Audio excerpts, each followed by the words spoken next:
दर्शन अंगेरी महामेळाव्याला आम्ही ज्यावेळेला गेलो होतो त्यावेळेला आम्ही अगोदर इथं आमच्या मॅजिस्ट्रेटकडनं म्हणजे कलेक्टरकडनं एक पत्र आम्ही जरा पाठवलं होतं की आमच्या लोकांना तुम्ही महाराष्ट्राच्या लोकांना आमच्या मिनिस्टरना तुम्ही थांबवू नका, आमच्या आमदारांना तुम्ही थांबवू नका, आमच्या लोकांना तुम्ही जसं आमच्या गावात आलाय या आम्ही गावात 4-5 वर्ष मग तिने जाम केल्यानंतर आम्ही त्यावेळेला त्याला सांगितलं होतं की त्या तुमच्या लोकांना म्हणजे तुमच्या एसपीला आम्ही सांगितलं होतं बेळगावच्या की जर का असं आम्ही जाहीर केलं होतं त्या पद्धतीनं तुमचं अधिवेशन आता सुरू आहे. आता हिवाळी अधिवेशनाचं खास अधिवेशन आहे. कृष्णा साहेब वारल्यामुळे तुमचं 1-2 दिवस काय तर बुधवारपर्यंत स्थगित आहे. आमची तुम्हाला विनंती आहे की या ठिकाणी असणाऱ्या महाराष्ट्रातून येणाऱ्या सर्व नेतेकरांना कर्नाटक जे अडवलं जातं ते बंद झालं पाहिजे. जर बंद झालं नाही तर आम्ही सुद्धा कर्नाटकच्या कुठल्याही मंत्र्यांना इथे फिरू देणार.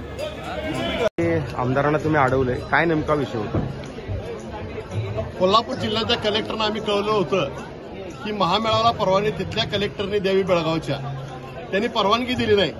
आणि त्याचबरोबर मी आमचे उपनेते संजय पवार साहेब, सुनील मोदी आम्हाला सर्वांना या ठिकाणी कर्नाटकामध्ये जाण्यासाठी आम्हाला बंदी घातली.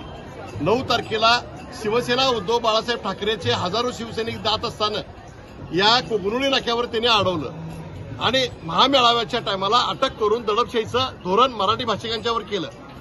हे आम्हाला पसंत पडलेलं नाही आहे.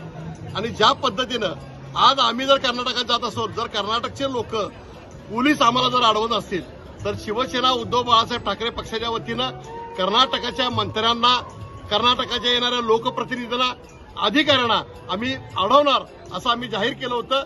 त्या पद्धतीनं आज आम्ही या ठिकाणी कर्नाटकाचे जे माजी मंत्री होते त्यांना त्या ठिकाणी अडवलं. विधानसभेचं हिवाळी अधिवेशन बेळगावमध्ये खास करून सुरू आहे. या अधिवेशनामध्ये आम्ही जी आमची तुमची भूमिका मांडली ती भूमिका आपण सुद्धा मांडली पाहिजे अशी आम्ही त्यांना विनंती सुद्धा केली. अडवल्यानंतर त्यांनी आम्हाला सांगितलं की आपल्या भावना आम्ही सभागृहामध्ये कळवू आणि यापुढे महाराष्ट्रातून कर्नाटकामध्ये येणाऱ्या लोकांना अडवलं जाणार नाही अशा पद्धतीने त्यांनी आम्हाला सांगितलं. हे जरी असलं तरी अजूनही संघर्ष संपलेला नाही. अजूनही मराठी माणसांच्यावर धरपकड सुरू आहे. आम्ही कोणत्याही परिस्थितीमध्ये कर्नाटकाच्या मंत्र्यांना महाराष्ट्रामध्ये आणि कोल्हापुरामध्ये फिरू देणार नाही.